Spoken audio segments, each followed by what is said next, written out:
Hello, everyone. Welcome to the Feefu Awards for this year. If you want to hear me shoot the shit about basically just my favorite media that I've consumed this year in a multitude of categories, stick around because this will not be a high-budget production. But for those of you who don't just want something to play in the background, here's a few announcements for the future of the Feefu channel. I will continue posting videos in 2026, although they will not be monthly, I'll just say that. I will also try streaming again in 2026 for my longtime viewers. And I also made a Patreon, not necessarily so that I can get money. I don't even know if I actually have that part set up, but to post the anime videos that YouTube fucking hates getting posted on their platform. So that will hopefully be in the description, assuming YouTube has verified me as someone that can fucking do that. And without further ado, let's get on with the actual awards.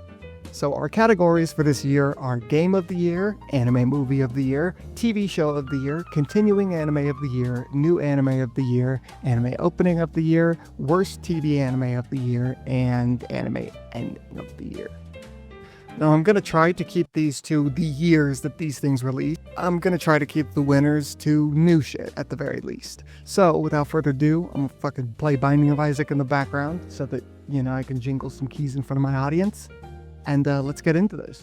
So, Game of the Year, I'm sure was a very competitive category for a lot of people, but for me, someone who has no current console or a computer good enough to play any of it, I didn't, believe it or not. So if you're expecting Expedition 33 Sweep or fucking, the other games, Kingdom Come Deliverance 2 or whatever the fuck that's called, they're not going to be on here. There's basically only 3 new good games that I've played this year. And let's just fucking talk about them.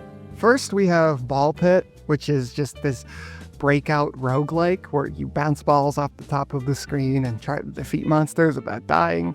It's, a classic roguelike formula, but it works really well. I think it's well designed, and they add a lot of little twists that wouldn't just be inherently there in those two concepts colliding.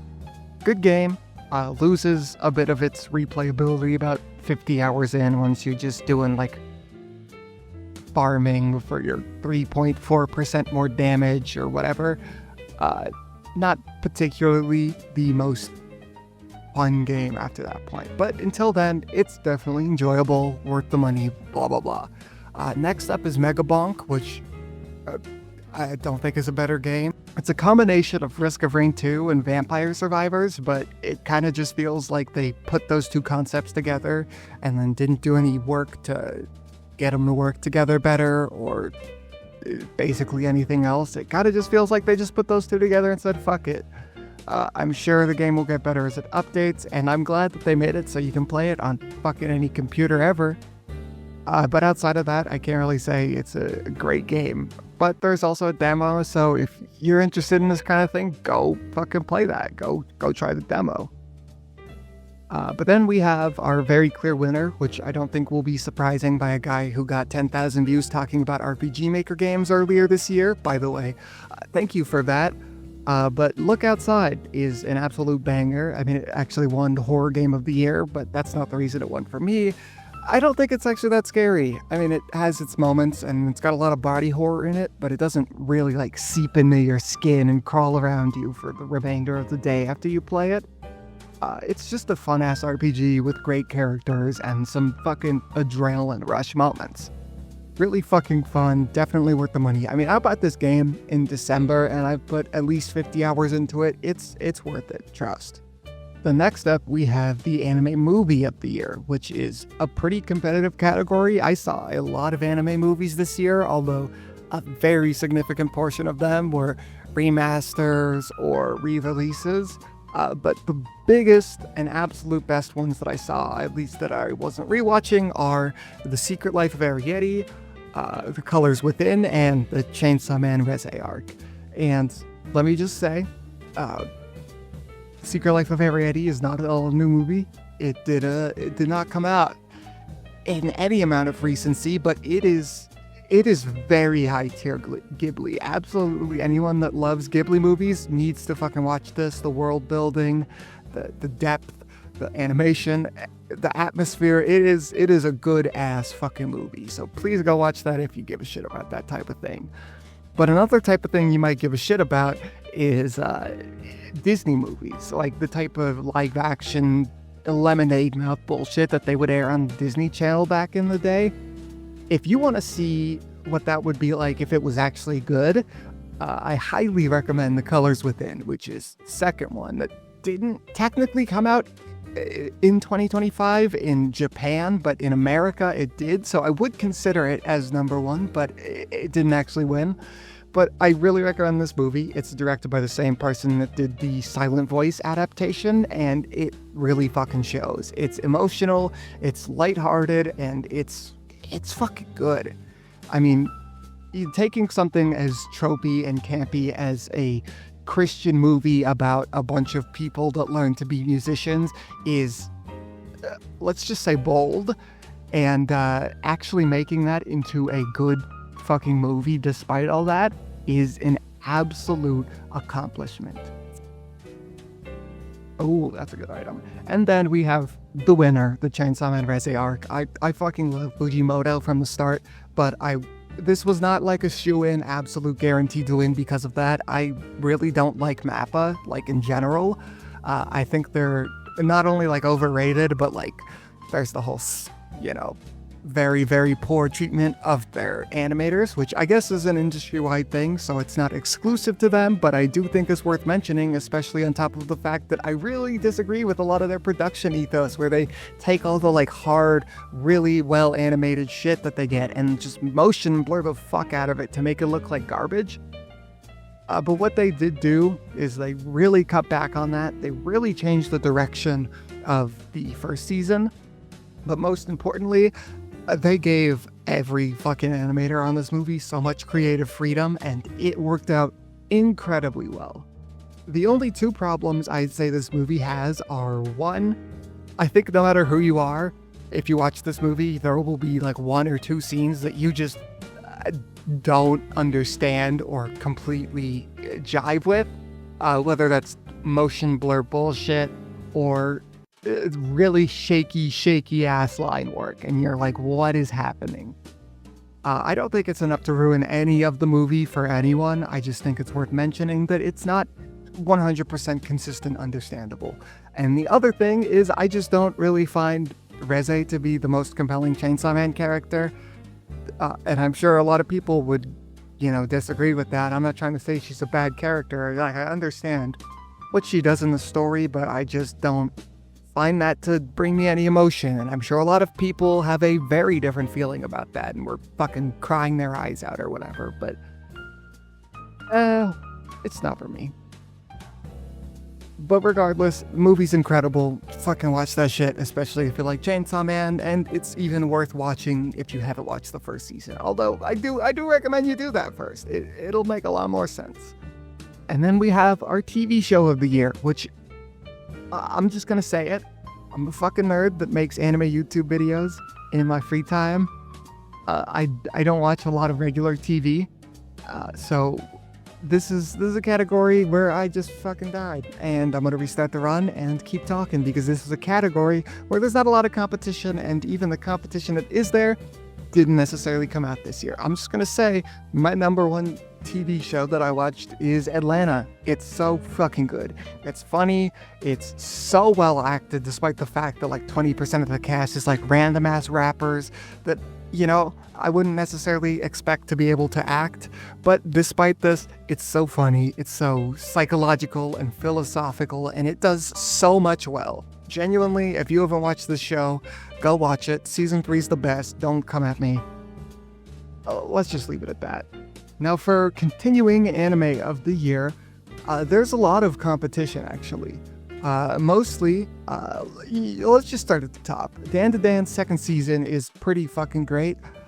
I do think there's, some problems there. I think mostly it's just a lot of the action shots are way too like kind of the style animation, and they're just so jumpy between pose to pose that it kind of just doesn't feel fluid.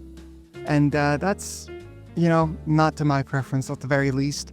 I didn't particularly enjoy that, but it's still a good season. I don't think it reached the emotional heights of the first season, but shit's gonna keep getting better. It's fucking Dan to Dan. It's a great show. Speaking of great shows, there's also new Panty and Stocking, which, I mean, it's already one of, if not my favorite comedy anime that got a second season, but there are some problems there. I haven't even finished the season, to be honest, because I promised to watch it with someone. But what I will say is the dub cast being different kind of fucks things up, because the Panty and Stocking dub is just better than the original. I see no argument against that personally. But the pop culture shit is fucking great. All the parodies that they're doing is really fucking funny, and for whatever reason, if your name happens to be Evan and you're watching this video, watch Panty and Stocking right now. Just fucking do it, especially if you're a huge fucking nerd.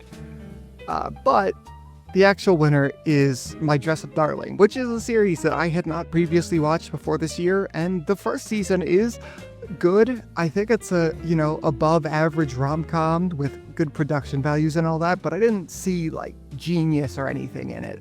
But watching the second season elevates things so fucking much. I love how they make these little in-universe pieces of media that they completely commit to making feel incredibly real.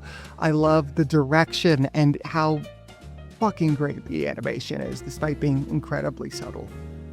Such a good fucking show, and there's only like 3 problems I had in the second season, and 2 of them are pretty fucking superficial. Like, one of them is just that they really didn't include the actual main character of the series in like any of the superficial material, like the intro or the outro.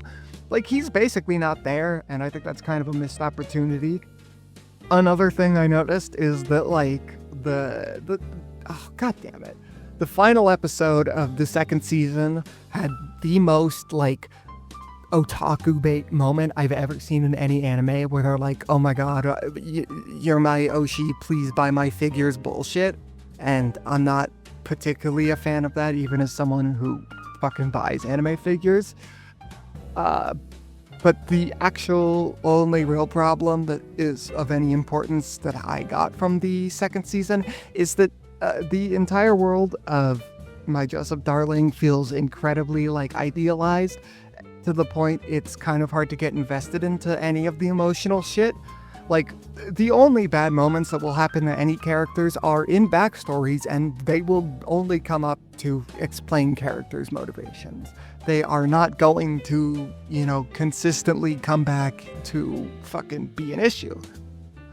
And I don't have to have drama and shit in these types of shows. I mean, there still is some, but I think it would add to it, and I also think it kind of makes the world feel a little bit not lived in. Like, for example, Gojo gets introduced to his class of students that are all incredibly friendly and love to talk with each other and hang out and have things in common, but nobody has ever talked to Gojo, pretty much, until, the main, Marin is like, hey, this is Gojo, everyone, you should be friends with Gojo. And everyone's like, oh yeah, I love Gojo now. And it's like, I thought you guys were all like super fucking loud and friendly, and you just been ignoring this guy the whole time. That's not very loud and friendly of you, is it? It just feels a little insincere. Still a really good show. Definitely a great season. It's the winner, so fucking don't come at me. Okay, I had to deal with a little bit of an interruption, but we're back, and we're gonna go into the new anime of the year. Now, this is a category I think is just, the winner is clear, at least in my eyes, but what I will say is I have not seen every series from this year, and I think there are 2 that I haven't watched for whatever reason that really could at least live up to the same hype, and that is Fujimoto 17 through 26. I fucking love Fujimoto, if I didn't already make that clear. And Apocalypse Hotel. I fucking love basically all apocalyptic media. And what can I say? I've heard great things. But my number 1 is very clearly Takapi's Original Sin. This show is just incredible from start to finish, in the animation, the direction, the music, the characters, the plot. It all is just so well done. I think people will write it off as trauma porn because it talks about topics like suicide or trauma, and it's it's harsh, it's emotional, but I don't think it's not saying anything. I think people are just not willing to invest into traumatic series. And to be fair, this is a 6-episode series. Some of the episodes are longer than normal, but it's still a lot easier to make a good 6-episode series than it is to make a good 12-episode or 24-episode series. But at the end of the day, I think it has the most consistent quality out of anything from this year. Now, for anime opening of the year, things get really interesting. I think there's a lot of competition here. First of all, the Chainsaw Man Reze arc, which I'm including, but it is just out of the ordinary for an anime movie to just have a designed opening. I'm not talking about an intro where they introduce the characters. I'm talking about no dialogue, music only, cool visual sequence, and it's good. I can't deny that. I just think it's different, but I don't think it was my favorite. That being said, Iris Out is a fucking banger. Then there's Dan to Dan, which I love it. I love Season 2's opening. I think it's even better than the Season 1 opening, even though I'm going to get shot for that opinion. But I don't think it's my favorite. Same thing with Yaiba, which has just incredible visuals, a great song, and it does that fun thing I like where halfway through the season, they just switch to the second half of the song that goes completely unused so far. But what I can say is my most listened to anime opening of the year, for very good reason I think, is a show that I don't even like. Witch Watch has just such a incredibly emotionally potent opening. It is so fun and it makes me want to watch the show, but I don't like anything about Witch Watch personally. No hate towards anyone that does, but it's not my type of series. Megumi Ishitani's directing is absolutely top tier, and just go fucking watch the shit for yourself if you don't think it won. And then we get into the worst show of the year, anime show of the year. I think I've only really watched one bad show that came out this year, and unfortunately it came from a pretty legendary name in the anime community. Now, I want to say I have yet to finish any Shinichiro Watanabe shows. I've watched plenty of, I think, all of them, but they're the type of shows I always watch with someone, and then I can't watch it without them. If I got to just fucking watching it on my own, I'd be finished with them so many times over. But I do like his work, and I'm pretty damn confident that the one I have finished, Lazarus, is the worst. It just does not do anything it sets out to do. It sets up this mystery plot from the very beginning, and the mystery, spoiler alert, except not really spoilers, I'm just gonna say it's not good. I'm not gonna say what the twists or anything is. I just don't think they're good. I think there's some cool episodes in there. I think it was episode 3 or 4 where they're in this big club party. That's a fun one. That's pretty much the only fun episode. I don't enjoy a lot of the other aspects. On top of the mappa motion blur and basically all the fights that kind of ruins the animation aspect for me, I did not enjoy this one. Let's just put it that way. Out of every outro I've heard this year, there's a pretty clear winner, in my opinion. Dan to Dan put up a great fight. It's such a fun, evocative outro with so much of the characters that we've come to love throughout the season or the season prior. And My Dress Up Darling also has a banger. It started a fucking viral trend for good reason, but come on, put fucking Gojo in there more.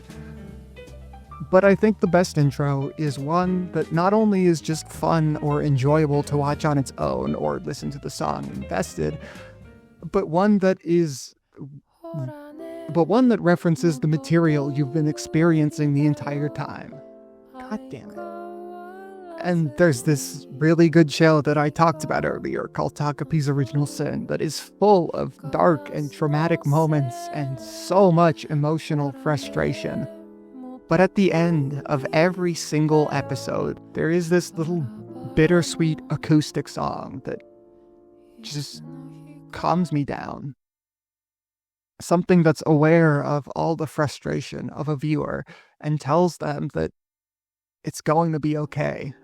わかんないよごめんね魔法は今どこにいるのかくれんぼの続きはほらどうか